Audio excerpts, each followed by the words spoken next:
Alright, so this is going to be an advanced training guide on RVM and how to get the most out of it.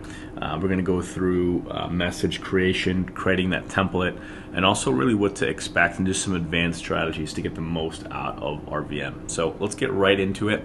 Your message template, your message, just like an SMS, RVM, that what you say and how you say it is everything.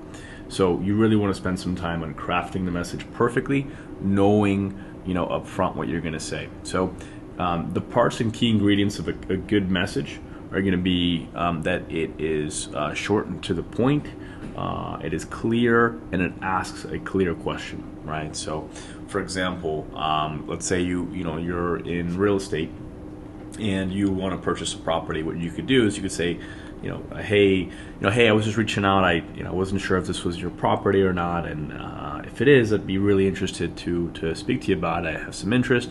If not, then please disregard. This is my number here, and then the person can call you, right? And what you're doing there is you're doing a really vague message, because if you put your information into it, or if you let's say you can't possibly put the person's name into it with RVM because it's going to a large list of people and it's not like text message merge, but it sounds personal. So the key is making it sound in the voice recording that it sounds like as if you took the time yourself to record it for the person, right? So play it back a few times, and if it doesn't sound personal, if it doesn't sound as if you personally took that 15 seconds, that 30 seconds to record something for them, do it over. And if you can't do it right, find somebody. You can find somebody on Fiverr. I'm sure we'll find a service for you guys if you guys needed us to record someone for you.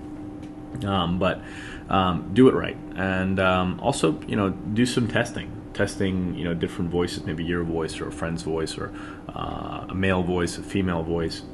Do some testing on different voice types. In terms of length, I mean, you don't have to go too long. People's patience is thin, so be clear to the point. 10 seconds or 12, 15 seconds at most. Shouldn't really be more than that. One thing that I really stress on, and I think is very important, and especially in communication, is using nuances, right? So using the pauses and the nuances and the things that create trust, right? So I'll give you an example of a bad RVM. Hey, this is John. I wanted to buy your property. Wanted to see if you're interested. Really interested in buying it. Call us back. No trust. It sounds like a salesperson.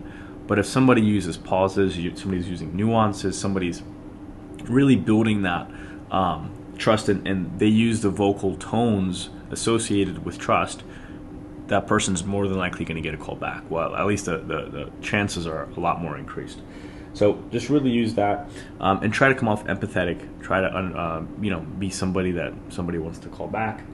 The ums are okay. So you can use like just kind of a pause, which makes it sound more real and more personal and less scripted.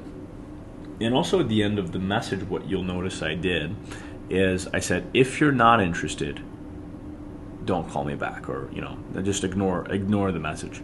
And what you're doing there is you're gonna avoid a lot of tire kickers, people that are just not interested at all and they're just calling to tell you they're not interested. So those are just gonna eliminate those calls. So one thing also very important as well. So guys, with RVM, it just like anything else in the previous video we mentioned, there is carrier blocking associated with RVM, and not every message you send will go through. So what we notice is, we'll have the same number. Sometimes it'll go through, and other times it won't, depending on if the carriers decide to block it or not. But at a minimum, the phone will still ring. So let's say you send it out to 1,000 people. Their phone will ring, and some of them will receive a voicemail, and some of them will just receive a missed call.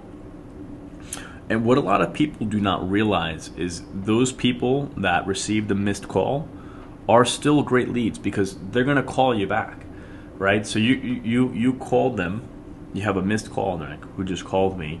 And now they're calling you back. They didn't get any voicemail, but essentially it's a reverse pitch, because they're calling you, and you could say, oh yeah, hey, sorry, I was just calling about your house, and wanted to see if you're interested, or I was calling about this thing, And the psychology changes because now they called you, not the other way around, and now you can do a reverse pitch on that. So those are still powerful leads. So even if it doesn't go through the voicemail, you can still monetize that lead. That's still a valid lead that somebody can you could still monetize and use as a lead source. But just keep in mind that 60% of the voicemails, I mean, there's no science to it, there's no exact number, but we see about 60% of the voicemails actually go through to the voicemail box, and that's 60% of active real numbers.